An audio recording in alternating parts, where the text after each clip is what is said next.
How do you approach that? Yeah, like I feel like myself, at least the franchise model for me, Yeah. that decision itself was that in a way a compromise in order for us to expand, but also be true to ourselves, Mm-hmm. right? Because as the HQ, as the you know the core of the brand, um, the most important part for us is the supply chain, the coffees Mm-hmm. that are being used, right? And B, the operations, the service, how the coffee is served to our customers.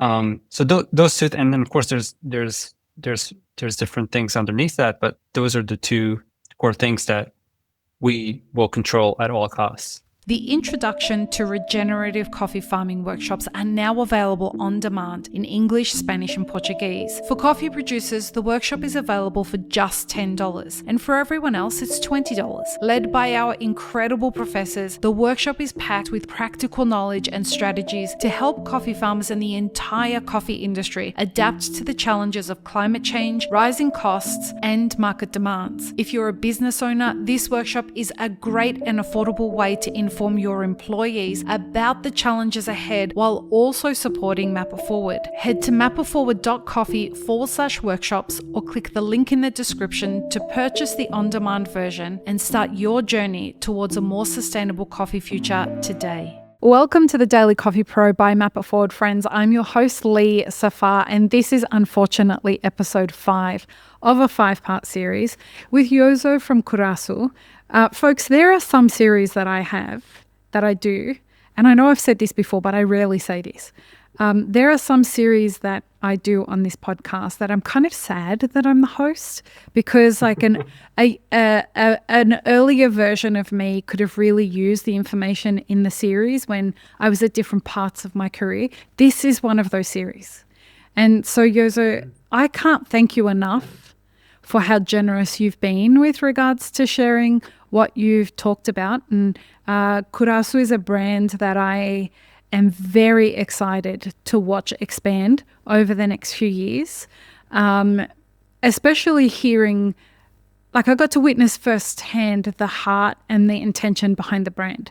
And then I got to get exposure about you before I met you. And then I got to meet you and have this conversation with you. So there's an integrity in your intention that I see. And a younger version of me who was building businesses would have been very inspired by that and would have found it would have given me the confidence that I needed at the time to stick with the intentionality that I had behind building businesses. Because right now I feel like that there's a signal that's out there in the market, and the signal is spend as much money as you can on branding, spend as much money as you can on marketing, make sure that you get, do whatever is necessary to amplify what you're doing. And what I see from what you're doing, please correct me if I'm wrong, is that your intentionality is more holistic than that. It's about the product as much as it is about the brand. They're synonymous with each other, and the customer experience is as important as those two other things. And your partner experience with your franchisees is as important a commitment to the brand as it is to the product and everything else. I'm understanding that correct? Yeah, definitely. I feel like, first of all, yes, you definitely are. Thank you for so eloquently explaining that for me. But I do feel like we've talked about the growth of the brand, and we talked about the changes that have happened. But I do feel, Mm-hmm.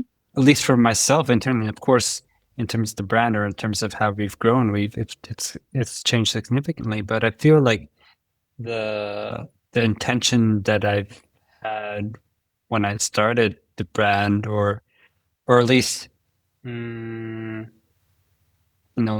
way that I think of things, or the way that I've again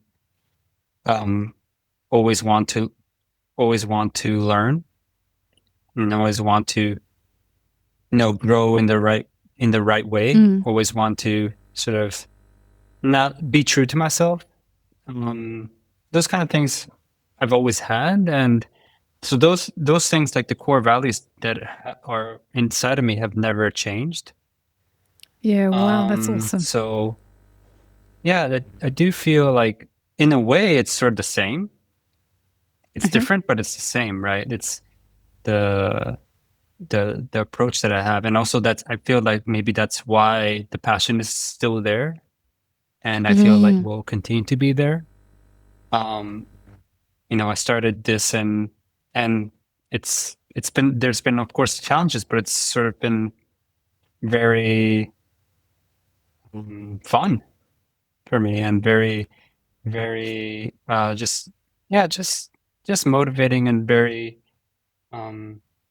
something that I've never lost passion for. So yeah, I hope that that sort of will continue to push me and sort of push the brand forward as well.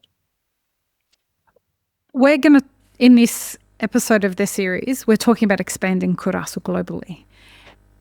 Where I want to start that is where what we were just talking about, which is this idea of when you look to grow, when you look to expand, when you look to go beyond what's comfortable for you, oftentimes what we see is the people have to change what you were just saying, their intention and their integrity and their values.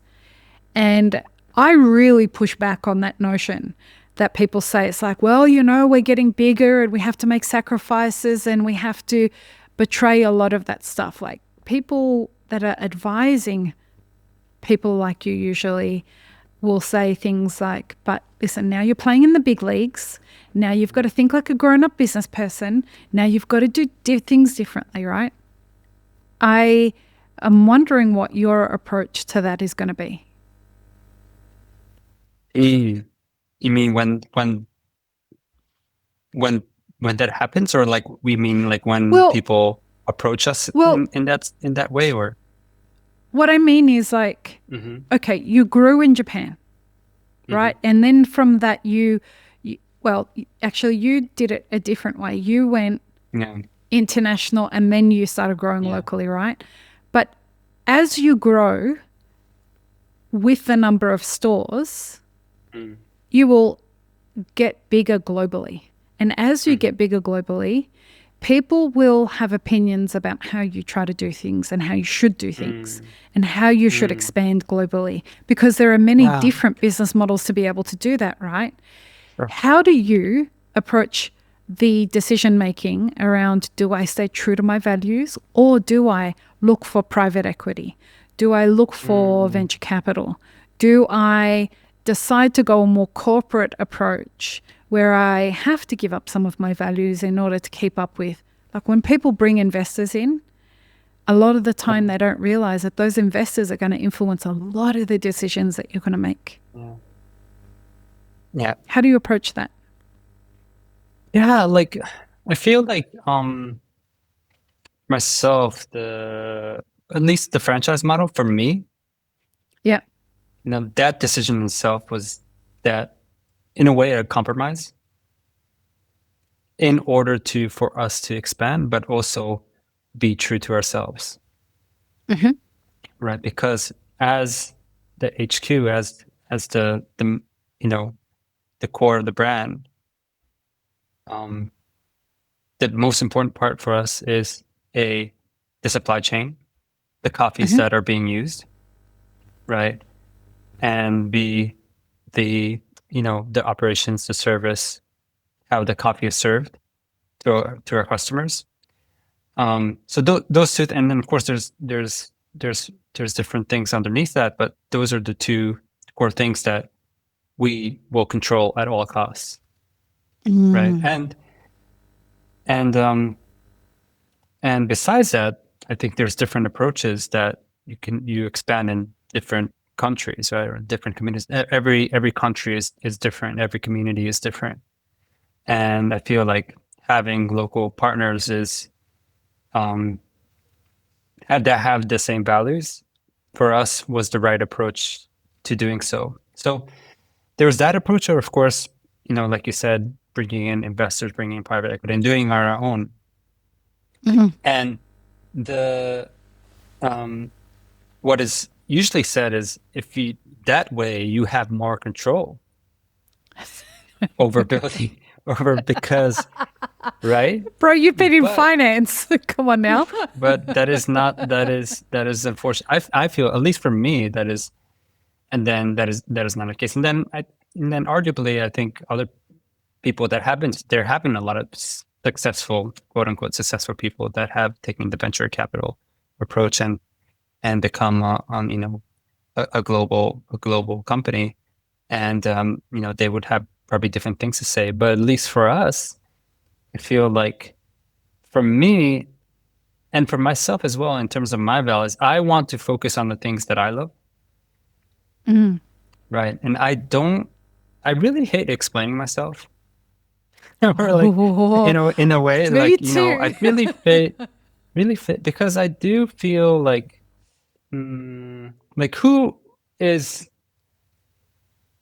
my pushback would be for VCs and private equity or investors is, like, do they understand more about coffee than me? Or my business than me? My business, of course, my business and my brand, but yeah, but about coffee as well, right? Like, can they add value to us? Besides them, then that is, I think, the important part about having investors is less about the. Oops, I think I froze a bit. No, you're good. You're good. No, I'm good. Yeah, it's less about the capital and more about what kind of sort of values that what kind of intrinsic values, or what besides the capitals that they can bring in, right? Or whatever that be, the network or knowledge or whatever that is. And for me, I feel like if there is someone that understands, can add more value for us in terms of, from the coffee perspective, that might be a consideration. But I doubt that there will be someone that, from an investor perspective, they're bringing in capital that would add value for us from on that side. So, and again, I do want to try to keep on doing what I love to do, which is what we're doing now. And I don't want to, yeah, I hate explaining myself. And a lot of the venture capital, a lot of the investor relationship is about really justifying your actions, I feel, or like, explain why you take this approach. Right. Well, and it would be different if the explanation was, help me understand how this is better for us in a holistic perspective. But that's not the case usually. When an investor is asking you, they are asking you to validate something from profitability perspective, or from an expense perspective. And you're making decisions based on a different way of approaching business. And they are isolating a part of the whole ecosystem and saying, say to me how this is going to benefit profit. Where you're talking about as a creative, you're more than like your father than you are like any corporate businessman, right? Like, your creative thing looks at the entire ecosystem that you're creating and looking to make decisions. So if somebody comes to you and says, explain to me this part of your business, you're able to talk to them about the entire ecosystem. Yeah. You're able to tell people about all of that. I'm not sure that you'd mind explaining an ecosystem. Yeah. But, exactly. Or having a conversation like this, I can probably go on all day talking with you. Right. But when somebody is reducing your business to a financial decision, when your decisions are so multifaceted, you're making a decision not just based on price, you're making a decision based on relationships, as well as on quality, as well as impact, as well as on sustainability. And all of those things have clearly defined aspects of them and definitions that are associated to them that tie back to the brand that is Kurasu. Yeah. The difference, if we go back to the last episode, the difference between percent Arabica and Kurasu, without any disrespect to percent Arabica, I can see what I just said then. I can see all of that in your business and your brand. Yeah. I don't see that depth in percent Arabica. Mm. I see decisions being made on capital and on profitability. Yeah. Yeah. To me, that is one-dimensional capitalism. Mm-hmm. Mm-hmm. Whereas what I see with what you're doing and the expansion that you're creating, like I see David and Val invested with every cell in their body in the success of Kurasu. I see Amin, they're excited about everything. He's excited about serving me a coffee. He's excited about watching me drink that coffee and seeing what I'm going to think about it. But he's also excited about his team's experience. He's excited about the way that everybody's engaging. That's the difference. It's not one-dimensional. There's no financial arrangement between Mappleford and Kurasu Works. Just so that you know. Yeah, no, It's but just, yeah, I like think being it's- impressed. Yeah. Yeah, I really like being impressed by a brand. I think you make a really good point and talk about franchise. You know, of course, the partnership is, you know, the most important part of it, aligning on the Yeah. same values. But for me, again, I just mentioned this, but that's separate. And then profits are important, right? Hell yes. Right. Building and 100%. numbers are important, right? And I feel, and then our partners, including David Val and including, you know, our other partners in different regions, you know, they're focused on that, right? And they should be. We need to have, needs to be a profitable business. Yeah. But it's, and then we're of course working with them in order for everyone to achieve that, because it's in our best interest. But at the same time, like, it's not our main, it doesn't need to be our main focus at the same time, right? Because that's, for me, that having the right franchise partner makes sense, because for me, you can have that right separation of, you know, having a sustainable profit business, and then worrying about the, you know, the supply chain and making sure that the quality of the cup we're using, we have the right partners to source our coffees and roasting it the right way. Because that's what we're focused on. We're focused on, you know, more the sourcing. We're focused more on, you know, the providing coffee to our customers in the right way, the training. You know, that's something that we won't compromise, and that's something that needs to be, we need to be on the same page to begin with, right? But as long as we can sort of, we are able to focus on that part of it, and our partners in the different regions are able to focus on, you know, operating and managing and expanding, then I think that's a really great, I feel that's a really great separation of, you know, the different sides of the businesses. And then your job just becomes about conspiring to each other's success. Yeah. Right? You've got your own lane. Your job is to, like, you do your job well. And by doing your job well, you're conspiring to the success of your partners, because you're not letting them down. You're constantly elevating each other's experience. Yeah. So tell me, if you had to give the younger version of yourself some advice about what's coming, what would you tell him? Yeah. I've never asked anybody that on the podcast. It's a fucking good question. I should ask that more. That is a really interesting question. It's funny because I actually was asked that question like 2 weeks ago. Oh, excellent. Yeah, at World of Coffee. There was someone doing like interviews for coffee professionals. Okay. And yeah, I feel like I hope I was able to give a satisfying answer, because I sort of but anyway, how I answered is, I would, in a way, I would do it all the same.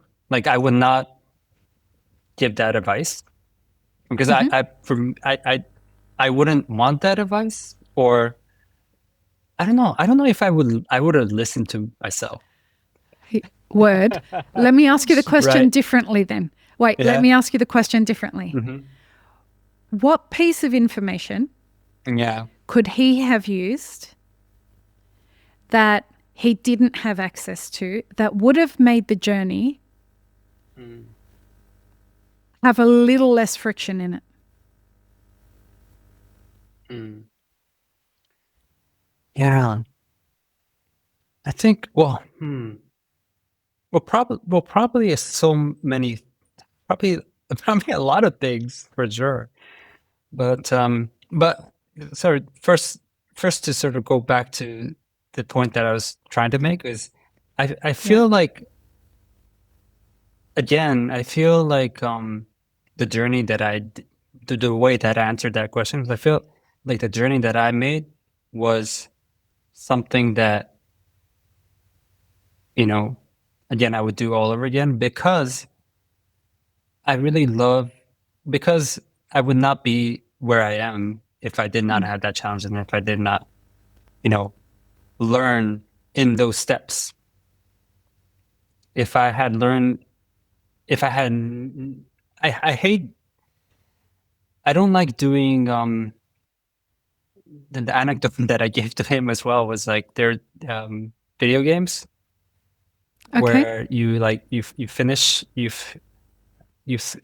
complete the game, and then you're able to start over with the same status that you have, and you're like super strong, and then you're able to like clear everything. Right.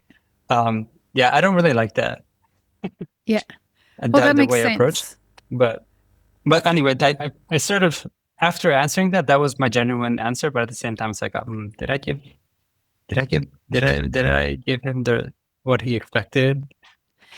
No, but you're not somebody who gives people what they expect, right? Like, that's what makes. But that's the point of the way that you're building.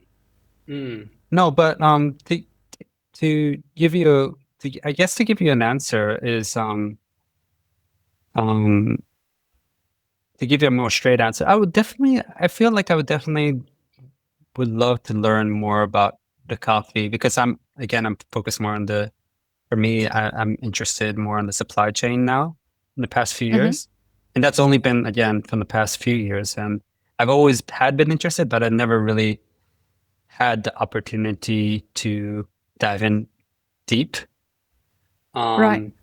And yeah, I think definitely my first origin trip was to Ethiopia. And then where I visited Eliana. Oh, wow. So that was my many first people in common. meeting. Eliana was like, yeah, again, we could probably do another episode about Eliana. It's so right? funny. Like, so many people say that about meeting Eliana. Oh my gosh. I've had dinner with her so many times. I love Eliana. Shout out to Eliana, but she's intense definitely in the best way. She definitely changed my perspective on a lot of things. Of course, what's happening in origin and what's happening in Ethiopia, but just, I guess, the industry, the specialty coffee industry as a whole, how, she straight up told me, and I'm paraphrasing, but like, specialty coffee, like, you haven't done anything, right. we haven't really, we say that we were making all these changes, but you guys aren't really doing anything, you know. Again, I'm paraphrasing, but that's basically what she said. And I was like, yeah, but you do have a point. You do have a point in a way, right? We need people like that saying things like that to us, right? And that's an example of what I mean. Like, if the younger version of you, or the previous versions of you, as I like to call it, had somebody that kind of whispered to you, something like that, because you are doing it. In my opinion, you are doing it, but you're not doing it different enough. Yeah. Based on what Heliana's saying. Yeah. I mean, it'll be interesting to see if the future version of you remembers this moment that you asked this question, and when you were asked it at World of Coffee a couple of weeks ago. Well, what advice would you... Wait, let me say it this way. When the future version of you watches this back, however many years ahead that is, what do you want him to know that you hoped for him? What do you want him to know that... No, what do you... that you hoped for him.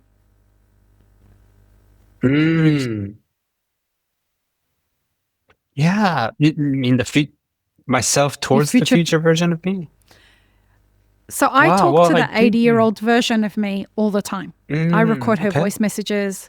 I record her videos. That's so interesting. So that she can see how I got to where she will be. So I'm talking to the future version of myself. I have thousands of videos and audios recorded to the future versions of myself. So what do you want? Yeah, well, she's my business partner, right? She's my life partner. I haven't met her yet. I haven't become her yet.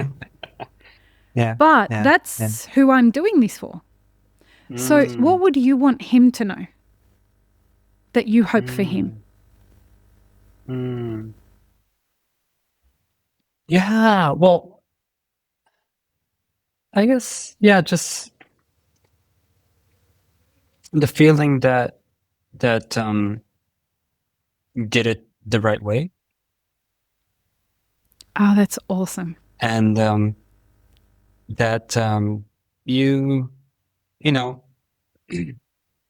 you don't have regrets. Right? You probably there will be regrets, probably, but in the bigger picture, that it was, the right path that you took. And also again, we touched on this, but you are leaving still optimistic about the future. Yeah. Yeah, and then that it's just and saying and appreciation for everything and everyone that has sort of made this journey possible and come to this moment. And just being happy, right? Just being happy, just being, even if it might be, the last leg of your life, just being still optimistic about the future. I think that would be great. That's so beautiful. I hope that when he does watch this back, that he has arrived there. I hope so. Thank you for a delightful conversation. Really, I am honored that I get to do the job that I do. And conversations like these are the ones that just really blow me away. So thank you. I really appreciate your time. I know you have a newborn at home, so time is an extra special, precious commodity when you're a new parent. So thank you. I really appreciate it. And a special shout out to your wife who's given you the space to do this. So hi. I'll say hi to her. Yeah. And please do. will you let everybody know where you have kurasus around the world so that people can visit them and how they can learn more about kurasu? Sure, thank you. So in Kyoto, of course, we have 4 now in Jakarta, which is again the city that we've I think will continue, and the country that will continue to grow. Bangkok, Singapore, Dubai. Yeah, and I am so excited and interested because in Southeast Asia, in particular, in places like Indonesia, Thailand, Philippines, Vietnam, because there are coffee origins as well, coffee growing countries as well. I feel like there's a lot of things that we can be doing there, and building a brand in coffee origin is something that I'm very, very interested to do, because that gives us opportunity to, of course, just, the obvious route would be the States, Europe, but Brazil, Colombia, Honduras 100%. or Ethiopia, Kenya. Oh, wow. That would be something that would be very exciting if possible. And also different. To lean into what Heliana was saying, it would be different. Yes. Right? Yeah.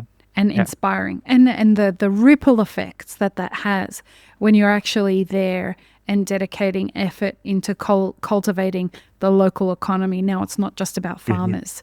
It's about amplifying what the farmers do and giving it some longevity that's local, which is really exciting. I am so excited about watching what you do. I'm very excited about it, and I think that you're someone to watch in coffee moving forward. So I hope that you will come back on the podcast. I hope I don't let you down. Eliana sort of said the same thing to me, so I hope I don't let her down as well. Bro, we're not going to let you let us down. Trust me. We've already had a conversation with the future version of you. So anyway, will you do me the honor of ending the episode for us and signing off? Yes. Well, peace, love, and peanut butter, everyone. Thank you so much. Have an amazing rest of your day, everyone. Bye. This episode is part of a 5-part series produced by Mapper Forward. Check the full playlist and guest details in the show notes, as well as how you can support our work in the coffee industry. Become a premium YouTube subscriber, explore our Patreon and any brands we've partnered with to bring you this podcast. Please don't forget to like, share, and subscribe. It really does help us grow our audience.